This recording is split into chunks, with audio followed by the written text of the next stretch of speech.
A ver, ¿cuál era? Ya me olvidé dónde estaba. Supongo que acá. Ah, ya está, aquí estaba. Bien. Ay, sala de espera. Están esperando ya, ya están admitidos. Entonces, chicos, entonces en Inglaterra ocurrirá la llamada Revolución Gloriosa, en la cual se va a confirmar la tradición en el Parlamento inglés, es decir, la tradición de que en Inglaterra seguirán habiendo reyes, pero no habrá absolutismo. ¿Ya? El rey reina, pero no gobierna. ¿Ya? La llamada Declaración de Derechos incluso se va a firmar ahí. Muy bien, entonces hasta aquí, el absolutismo, sin querer me he demorado 50 minutos en este tema y tengo que hacerles dos temas más ahorita, voy a tener que hacer magia como siempre. Pero siempre evaluando los muchachos. A ver, son preguntas de la pre San Marcos y otra de San Marcos. Ustedes dirán, lean esa pequeña cita y a ver, ¿a qué se acerca eso?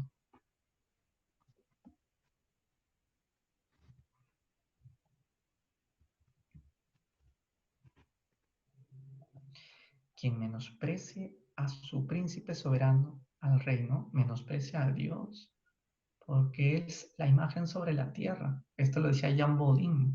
Habían otros teóricos, aparte de Thomas Hobbes. Bueno, en el texto anterior, ¿qué principio del Estado moderno sostiene el autor? La C, me dicen por acá. Es correcto, el providencialismo. El poder proviene de Dios, como lo dije hace un ratazo, ¿no? Bien, al ver alguna más me parece que hay. Ahí está, a ver, vayan leyendo esa.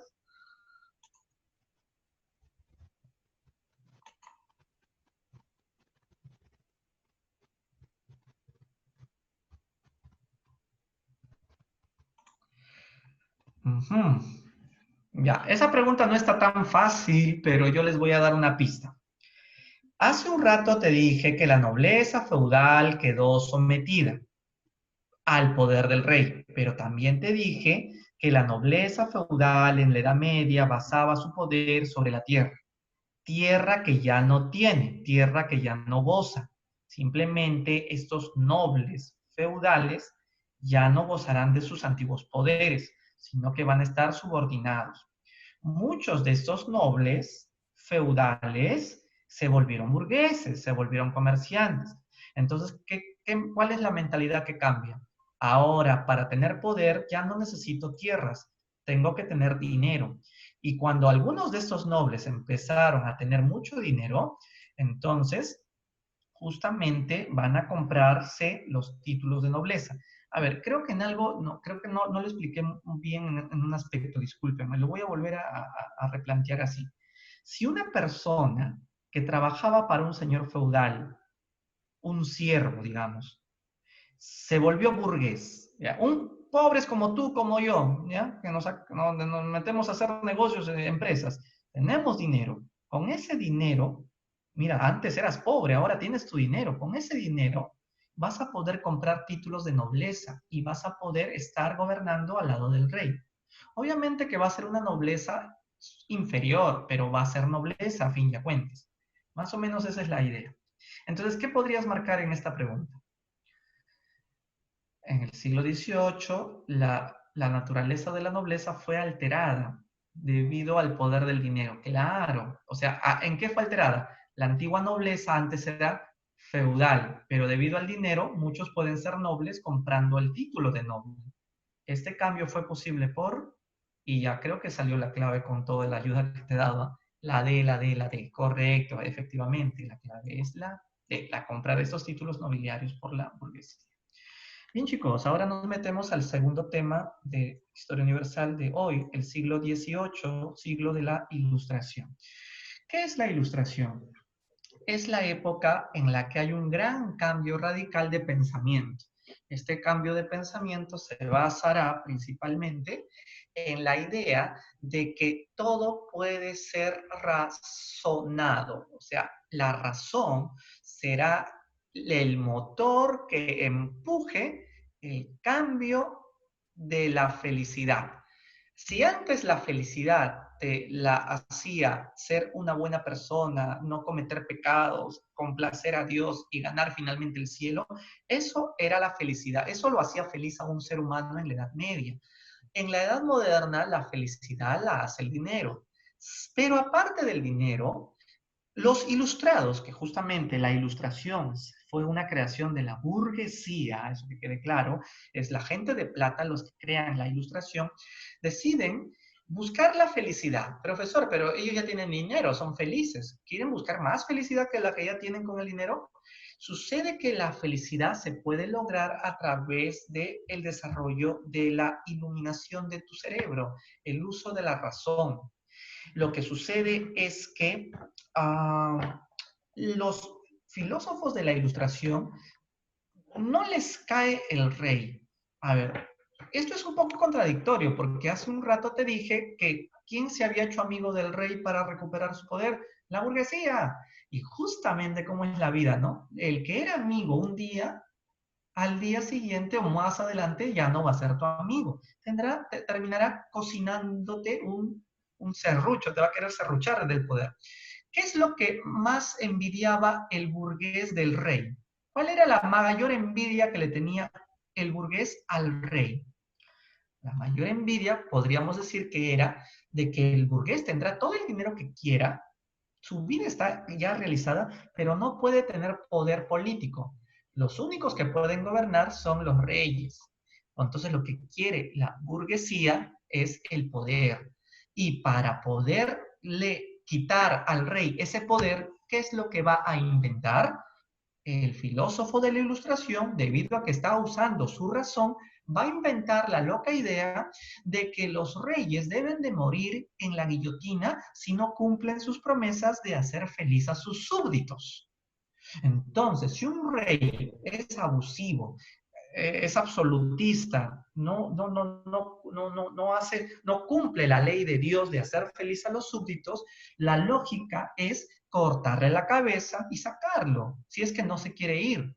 Entonces la burguesía auspicia el asesinato de los reyes. La burguesía ilustrada lo que busca con ello es que esta burguesía sean los nuevos gobernantes del planeta. Ellos son los que van a buscar gobernar al mundo y que el mundo ya no tenga reyes. Y esto empezó a partir del siglo XVIII. Seguramente algunos ya tendrán alguna noción de esto. Estas ideas de acabar con la monarquía se hicieron realidad en la Revolución Francesa, efectivamente, Sofía, ¿no? Una causa de la Revolución Francesa sería el pensamiento que enamoraba al mundo, este pensamiento ilustrado. La ilustración va a ser la fuerza ideológica que empujará a las futuras revoluciones contra el absolutismo, ¿sí? ¿Está clara la idea, chicos? Es muy importante que quede clara esta idea. Entonces, voy a presentarles más características de la ilustración. Ya, esta es una diapositiva, pero creo que yo tengo otra más chévere. Esta es la que yo en la tarde me puse a tipear. A ver, nosotros, nosotros tenemos que entender que en el siglo XVIII surge este cambio de mentalidad, donde la felicidad se adquiere a través del uso de la razón. Profesor, pero la razón que te permite, usar tu inteligencia, ¿qué te permite? Te permite, uno, en primer lugar, darte cuenta de que cuando un gobernante abusa de la gente, debe de salir y hasta deben de llegar al regicidio si fuera posible. Pero la filosofía de la ilustración no solamente critica políticamente a los reyes, ellos critican también la economía. Para un filósofo, lo que más vale es la libertad. Entonces, una pregunta que ya te conté hace unos minutos atrás. ¿Cuál es el principio económico al que los filósofos ilustrados estaban en contra o se oponían? Debido a que su prioridad era la libertad de comercio, la libertad económica. Ellos se oponían a ver qué me dicen, correcto, el mercantilismo, así, Sofía, correcto, correcto, el mercantilismo será el enemigo de la filosofía, porque la filosofía de Ilustrada busca libertad en todo aspecto, libertad en todo aspecto. Ahora, no es que nacen en el siglo XVIII estas ideas, ya las ideas de usar la cabeza, usar la razón, se pueden ver desde el Renacimiento. ¿Te acuerdas la clase pasada que te enseñé las pinturitas de Leonardo y Miguel Ángel? Solo que ahí el razonamiento que usaban se expresaba en la ¿cómo se dice? En el arte, en la pintura, ¿no? En la pintura. Pero en el siglo XVIII van a usar su razonamiento para aplicarlo a la política y a la economía. Repito, antes el uso de la razón, el modelo greco-romano se expresaba a través del arte, pero en el 18 ese uso de la razón lo van a sumar ahora tanto a la política como a la economía. Por eso políticamente critican al rey, por eso económicamente quieren una libertad de comercio, por eso es que dentro de la ilustración estará el famoso Adam Smith, el padre de la economía moderna. ¿Qué antecedentes encontramos en la ilustración? Primero, el racionalismo francés, es decir, cuáles son los dos elementos claves para poder analizar la veracidad de algo, el uso del racionalismo y el uso del empirismo. El racionalismo no es otra cosa que usar nuestro raciocinio para creer algo. Es decir, ¿cómo sabes tú que yo estoy aquí al otro lado de tu computadora, de tu celular? ¿Cómo sabes tú que yo estoy aquí al otro lado? ¿Acaso me estás mirando? No. ¿Por qué crees que yo estoy acá? ¿Porque estás sintiendo mi voz o porque me estás viendo en la cámara, antes me viste seguramente? Estás usando el racionalismo. Uno de los grandes defensores del racionalismo era René Descartes. René Descartes. ¿Ya? Eh, Ahora, había otra corriente, el empirismo. El empirismo viene a ser que para confirmar que algo es verídico, tienes que someterlo a tu experiencia, a la experiencia. Es decir, no basta usar tu razonamiento para creer de que yo estoy aquí, al otro lado de la pantalla, sino también tendrías que verme para que estés convencido. Porque nuestro cerebro es tan poderoso que tal vez tú puedas imaginar que yo te estoy hablando, pero tal vez no existas. Tal vez yo ya estoy muerto, tal vez estamos muertos, el virus nos mató y estamos en la otra vida y no nos hemos dado cuenta que estamos en otra dimensión. Entonces tú dirás, ¿qué locazo es eso? ¿Cómo podemos demostrar que realmente seguimos aquí y no ya en en el otro mundo? Porque estás usando tu racionalismo. En cambio, un empirista diría, para confirmar que los extraterrestres existen, yo tengo que verlo. ¿Ya? Entonces, la experiencia. Aquí, por ejemplo, estaba Isaac Newton, ¿no? El de la teoría de la gravitación universal.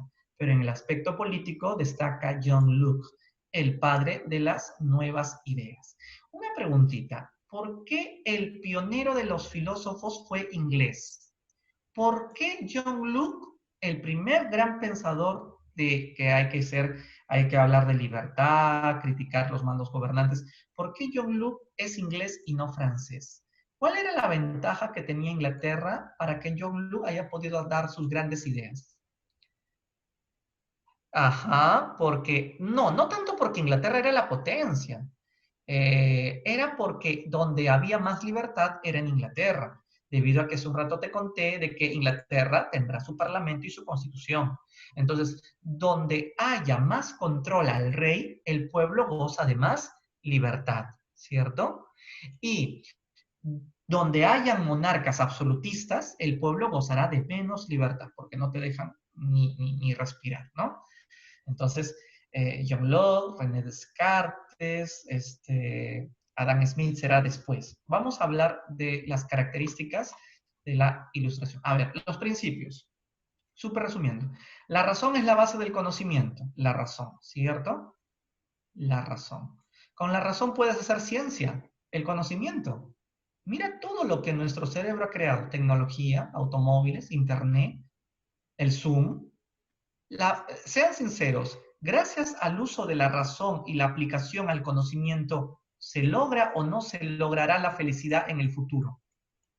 O sea, en el siglo XVIII se pensó, si seguimos así y usamos nuestra razón para desarrollar el conocimiento, siglos más adelante se conseguirá la felicidad plena.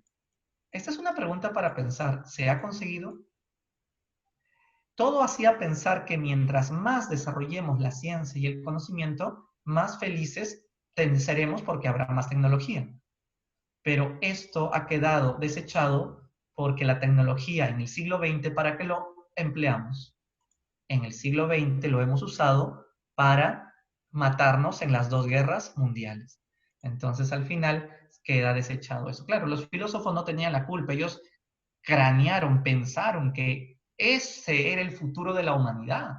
A más uso del conocimiento, más felicidad tendremos. Pero el ser humano, como es un ser humano, usará su cerebro para matarse haciendo bombas atómicas, armas nucleares y todo lo que tienen hasta ahorita, ¿no? Corea del Norte, Irán, Pakistán, Rusia, Estados Unidos, que tienen armas nucleares, pueden creerlo. Bien, entonces la ilustración creía que la razón es la base para el progreso del ser humano. Se interesa por un mundo natural en donde la naturaleza se basa en leyes. Las leyes interpretadas con nuestra inteligencia, ¿no? Las leyes de la naturaleza, ¿no? ¿Por qué las cosas se caen para abajo? Ah, porque existe la ley de la gravedad, ¿no? Por qué existe el día y la noche? Porque hay una ley de rotación. Y todo esto ya desde el siglo XVII ya se había estudiado, con Galileo, con Copérnico, desde el siglo XVII. Entonces, en el siglo XVIII ya esto estaba mucho más, esto era muy, muy conocido ya. Entonces, la naturaleza se rige por sus leyes, la ley de gravedad, la ley de rotación, ¿no? La ley de, ¿no? Efecto-respuesta, ¿no? Etcétera. La ilustración se caracteriza porque tienen fe en el progreso intelectual. Ah, ya esto ya te estaba contando hace un rato, y científico, ¿no? ¿Qué caracteriza la ilustración? En lo político se opone al absolutismo, te lo conté. Cortar la cabeza a un rey sería el objetivo final si es que no hace feliz al pueblo. En lo económico defiende la igualdad. Perdón, en lo social defiende la igualdad, pero la palabra igualdad no la confundas con comunismo. El comunismo es otra cosa, profe, pero el comunismo quieren que todos seamos iguales. Lo que quiere decir, el comunismo no se había inventado todavía en el siglo XVIII, para empezar. Lo que significaba defender la igualdad en el sentido de que tú puedes tener las mismas oportunidades, pero no necesariamente todos van a tener que ser iguales, sino que dentro del estamento donde te toque vivir, tendrás que respetar, o sea, los estamentos era algo que los filósofos se oponían. Los estamentos era algo que venía desde antes del antiguo régimen, ¿no? Entonces, defiende la igualdad, está en contra de los estamentos. ¿Ya? Entonces, más o menos, ¿qué es lo que quieren los filósofos para lograr la igualdad? Igualdad de oportunidades, te dije. Entonces, si tú eres astuto para hacer negocios, lamentablemente, no sé si la palabra es correcta, lamentablemente serás rico. Si eres tonto y no sabes hacer negocios, bueno, ahí sí entra la palabra, lamentablemente serás pobre. Ahora, ser pobre y ser rico no es malo, no es malo ser rico. ¿Sabes por qué no es malo? Porque él no tiene la culpa de ser rico. La culpa la tiene su astucia. Si eres pobre es porque no tuviste astucia. Por lo tanto, ambos tuvieron igualdad de oportunidades, solo que uno tuvo más astucia que el otro. Entonces, así se puede lograr las clases sociales. Ahora, si eres pobre, no te vas a quedar toda la vida pobre. ¿Ustedes para qué quieren ingresar a la universidad? Para ascender a otra clase. Los ricos podrían perder su fortuna. Entonces, critica los estamentos, porque el estamento era, tú naciste de pueblo, te quedas pueblo. Tú naciste noble, mueres noble. Pero ellos critican esos estamentos y consideran de que la libertad te permite ascender de clase social o hasta bajar de clase. Desde ahí se deja de hablar de estamentos y se habla de clases sociales basado en lo económico. ¿Ya? Rechazó el mercantilismo, esto ya te lo expliqué hace un rato. Muchos critican esto de que los filósofos no creían en Dios. Bueno, sí creían en Dios, pero no creían en Dios así como los católicos creen. O sea, un católico no solo cree en un Dios, sino cree en el Espíritu Santo, cree en la oración, cree que la Virgen María se puede presentar si oras con mucha intensidad. Los filósofos creen en Dios, pero su creencia es deísta. Eso significa que no ven a Dios como un viejo musculoso como Miguel Ángel lo pintó. Ven a Dios como una energía cósmica universal que es la fuerza creadora de las cosas. Entonces, todo eso está vinculado a las leyes de la naturaleza. A eso se le llama el deísmo, ¿no? Una religión natural, ¿no? Admiten la existencia de Dios, pero no de la revelación. O sea, Dios visto como una energía cósmica y universal que dio impulso a las creaciones, ¿no? A las estrellas, a los planetas, la vida, esas energías cósmicas, ese es Dios. no a través de la revelación, que es Dios se me va a aparecer mientras más hora rece. Ese es el otro lado de la fe, ¿no? Entonces, esa es lo que hace la razón, ¿ah? La razón no te hace sentir fe. La razón es ver para creer, ¿no? O sea, empirismo y racionalismo, como decía Descartes y como decía Newton, Bacon, John Locke, ¿ok? Bueno, entonces, si hasta aquí, y ojo que me volví a demorar bastante en esta anterior diapositiva porque de aquí suelen venir muchas preguntas amarquinas. Los demás son nuestros amigos que vamos a presentarlos y su gran aporte. ¿Cuál es el máximo aporte del filósofo Voltaire? Voltaire se caracteriza, o se caracterizó, porque él en su máxima obra, eh, cartas filosóficas, llamadas también cartas sobre los ingleses, a ver, Voltaire era francés para empezar, ¿ya? Pero él critica a su propio país, al gobierno francés, y elogia al gobierno inglés. ¿Por qué ama al gobierno inglés Voltaire?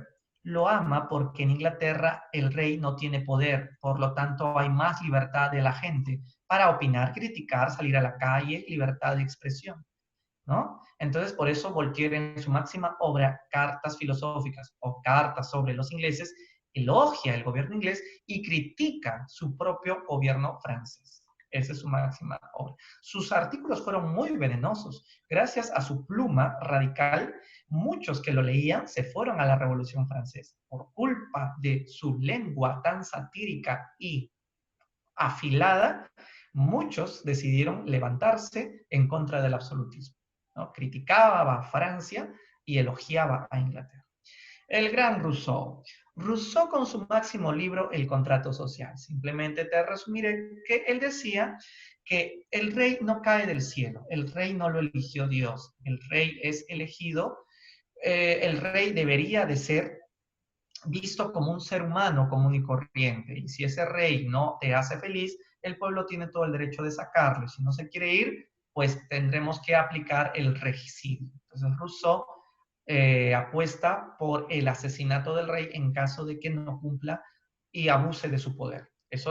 Ahora, él en el contrato social, Rousseau nos cuenta cómo se originó la desigualdad en el mundo a través de un contrato en donde la gente decidió decirle a alguien, oye, gobiérnanos. Entonces se firmó el contrato, verbalmente se firmó ese contrato, y desde ahí empezó la dominación de unos hacia otros, porque la gente misma le dijo a un gobernante, repito, gobiérnanos. Ese fue el contrato social. O sea, Rousseau propone romper ya este contrato porque el rey no está cumpliendo su parte.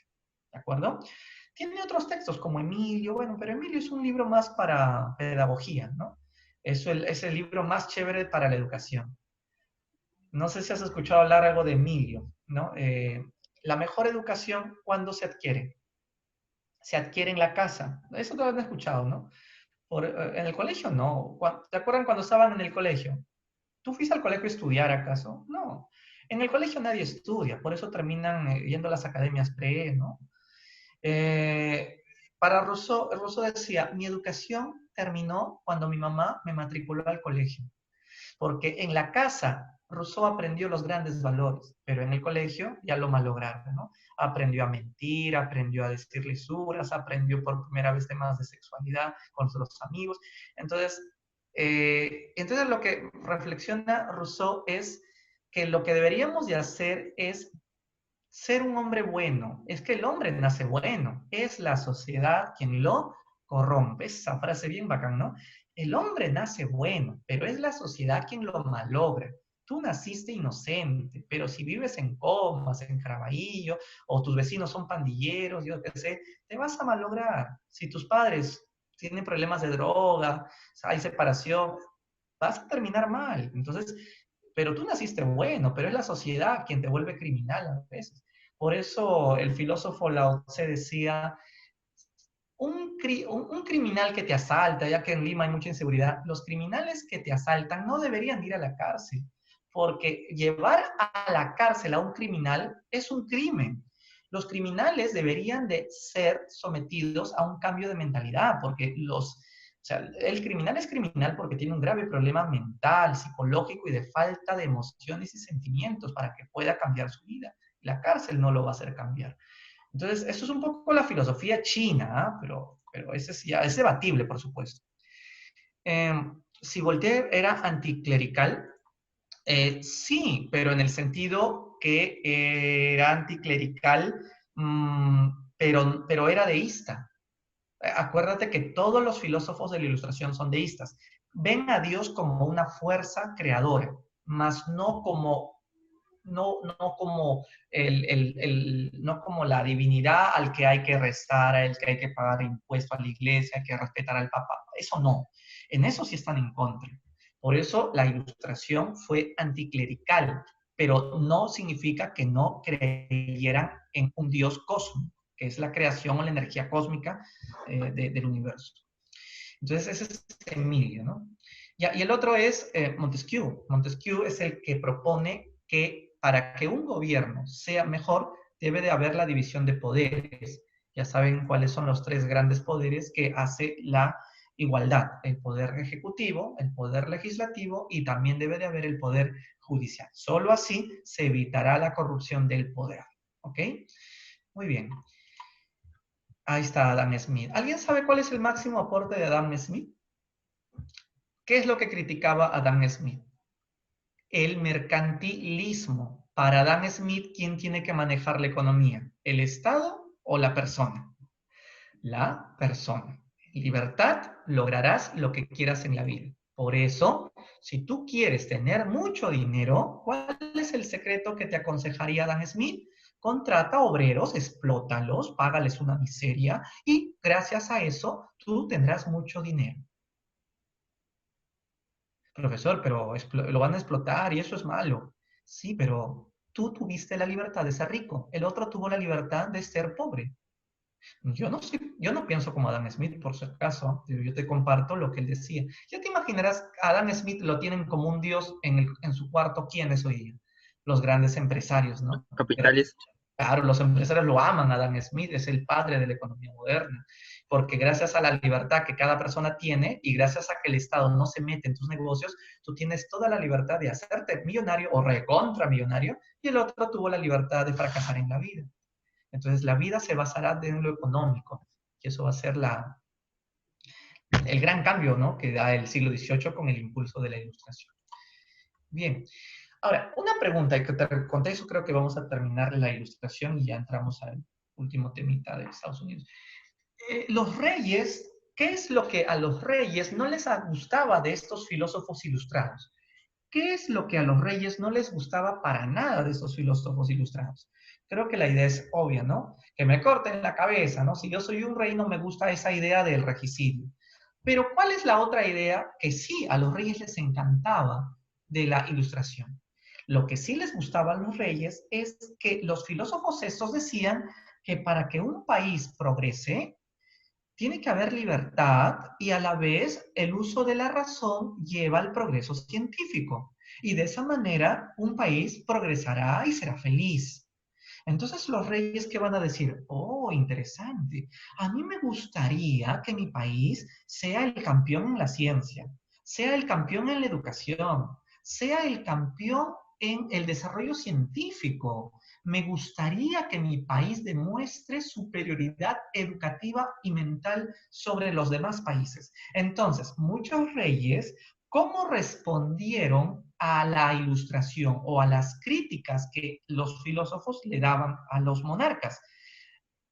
Estos reyes respondieron a estas ideas de la Ilustración creando el despotismo ilustrado. ¿Qué cosa es el despotismo ilustrado? El despotismo ilustrado es la idea que van a recoger los reyes de la misma Ilustración. Esta idea, repito, de progresar, desarrollar la razón, la ciencia, la educación, que te lleva a la felicidad y bla, bla, bla, bla, bla, los reyes van a decidir aceptar estas ideas bacanas. Claro, la única idea que los reyes no van a aceptar jamás es que le corten la cabeza en la guillotina, pues porque tú sabes que caminar en la calle sin cabeza es feo, ¿no? Entonces, los reyes decidieron que mi país va a ser el mejor. Eso significa aplicar reformas para que mi país sea el mejor en desarrollo económico, el mejor en educación, el mejor en cultura. Entonces tú dirás, qué chévere. ¿Y la gente qué va a decir? Oye, este rey se ha vuelto ilustrado. Significa que el rey es chévere porque ahora nos está dando un país con progreso, con ciencia, con educación. Por eso es que la frase más conocida del despotismo ilustrado era todo para el pueblo, porque el rey le está dando al pueblo lo que se merece. Ciencia, cultura, educación, progreso, economía, reformas en la política. Chévere, ¿no? Les está dando progreso. Pero termino la frase. En realidad el despotismo ilustrado tiene su trasfondo. Cuando dice todo para el pueblo, completa la frase, pero sin el pueblo. Eso decía el rey José de Austria. O sea, ¿qué traducción sería? Todo para mi pueblo, pero eso no significa que el pueblo va a tener democracia. No significa que el pueblo va a gozar de libertad. Todo para el pueblo, pero ustedes siguen siendo mis súbditos. O sea, sin el pueblo. Todo para el pueblo, pero sin el pueblo. De esa manera, los astutos reyes de la Ilustración van a acoger las ideas de la Ilustración, pero generando un despotismo y con eso reafianzan su poder y con eso los países absolutistas van a defenderse de las críticas que la filosofía les da. ¿Ya? Entonces, es algo así como la reforma de la iglesia y luego vino la contrarreforma de la iglesia, ¿no? La iglesia se defendió. Igualito van a responder los reyes. El despotismo ilustrado es la respuesta de los reyes a las críticas de los filósofos ilustrados. A ver, esperemos que algo haya quedado claro y si no, podemos volver a matizarlo con las preguntas. Turno para ustedes, chicos. A ver, ¿qué dicen? ¿Qué podríamos decir aquí?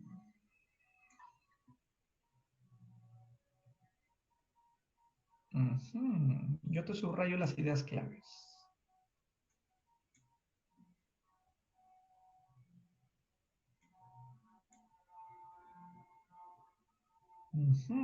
Ya. Tienes que buscar los aportes más importantes del, del pensamiento ilustrado que incluye el racionalismo. Pues, ¿no? La A. La separación de los poderes, eso lo decía, ¿quién lo decía? Montesquieu, muy bien. La crítica a toda forma de autoridad, claro, porque el rey es absolutista y esa autoridad nos está llegando. El derecho divino de los monarcas, ¿eso lo defendían? No, eso lo criticaban, ¿no? Respeto a la soberanía popular.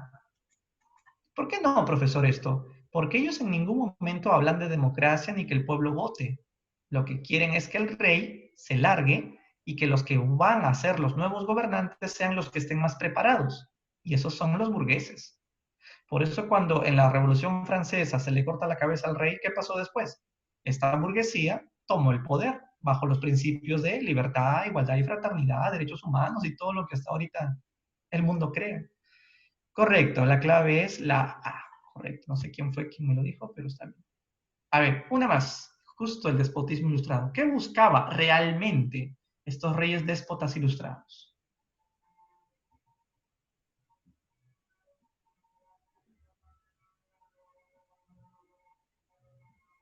¿Qué creen que buscaba? Recuerdan que era una respuesta a la crítica. Uy, todos se lanzan por la C, la C, la C. Efectivamente, una reforma en beneficio del Estado. Varias reformas, ¿no? Que reafiancen el poder del monarca, pero mantenga engañado al pueblo, haciéndoles creer que estas reformas que están haciendo los va a beneficiar. Pamplinas, mentira, no los va a beneficiar. Todo para el pueblo, pero sin el pueblo. O sea, todo para el pueblo, te doy educación, te doy ciencia, te doy cultura, te doy ciencia, progreso, razonamiento, pero ustedes siguen siendo súbditos, ustedes siguen siendo nada, ustedes no son todavía nada.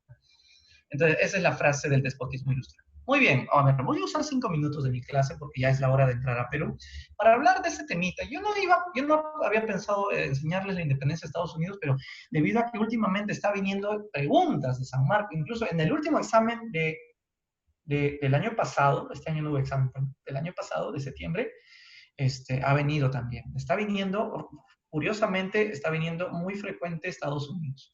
Hablemos.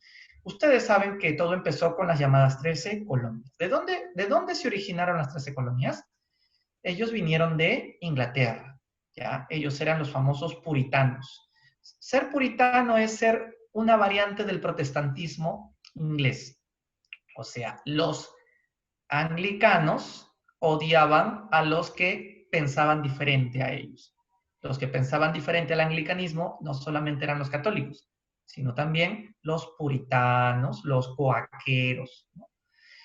Eran personas de plata, pero a la vez tenían sus ideas, sus pensamientos.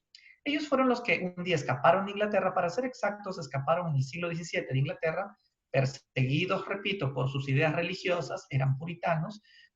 Puritano significa que no tomas, no juergueas, no sales de tu casa, eres puro, solo lees la Biblia, ¿ya? Puritano, ¿no?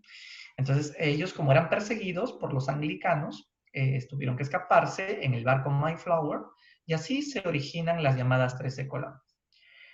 Ahora, cuando ya se establecieron aquí, ellos, bueno, empezaron a vivir de manera tranquila, pero ocurrió la llamada Guerra de los 7 Años. Esto ocurrió en el siglo XVIII. Hace un rato alguien me dijo, profe, falta la Guerra de los 7 Años. Y te dije, más adelante te lo voy a contar.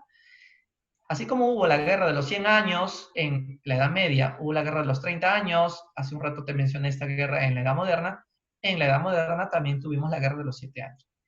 Y así como la Guerra de los 30 años hizo a Francia como la nueva potencia, tras la Guerra de los 7 años será Inglaterra la nueva potencia. Inglaterra se peleó con casi toda Europa, contra Austria, contra España, contra Holanda.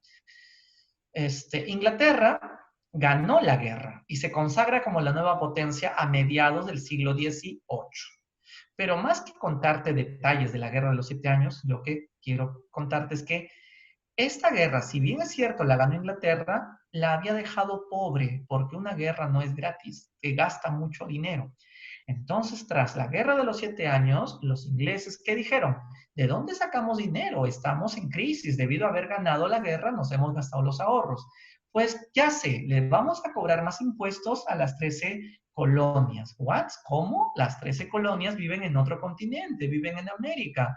Pero el rey de Inglaterra, Jorge III, no le importa esto y decide implantar un abusivo y férreo monopolio comercial, en donde quiere decir que solo los ingleses pueden venderle a los colonos americanos productos como azúcar, el té y otros productos, y les aumentan impuestos a estos productos. Les aumentan impuestos. ¿Por qué los ingleses aumentaron impuestos? Porque necesitaban recuperarse de la crisis que les había causado la Guerra de los 7 años. Entonces, los ingleses no van a querer pagar impuestos y eso es lo que detonó la guerra.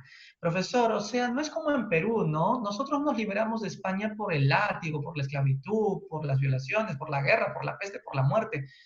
Pero ellos se van a liberar porque no querían pagar impuestos. Así es.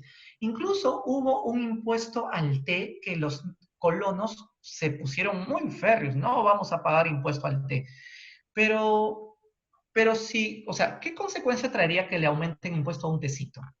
Que el té esté más caro, ¿cierto? O sea, ¿qué pasaría si, por ejemplo, cuánto está un té filtrante? Creo que 10 céntimos, ¿no? Ya, que Vizcarra aumente impuestos y el té desde mañana cueste 20 soles cada té filtrante. ¿Qué harías? Ah, profe, fácil, pues, no compro té, ¿qué me importa? Tomo mi avena con Quaker como siempre. Claro, entonces, ¿por qué los norteamericanos no hicieron lo mismo? Si el té estaba más caro por el aumento de impuestos, ¿por qué no cambiaron otra bebida? Porque era una tradición tomar té. En Norteamérica, el desayuno, lo tradicional es su taza de té. Entonces, tú dirás, o sea, no pagaron porque no querían o porque no tenían para pagar. ¿Qué podríamos responder a eso? Los colonos no querían pagar impuestos porque realmente no querían o porque no tenían dinero para pagar. La respuesta es porque no querían. No es que no tenían, ellos tenían para pagar más impuestos, no querían. ¿Y por qué no les daba la gana? Porque ellos consideran de que lo justo para aceptar el aumento de esos impuestos, lo justo es que el aumento de impuestos sea debatido en el Parlamento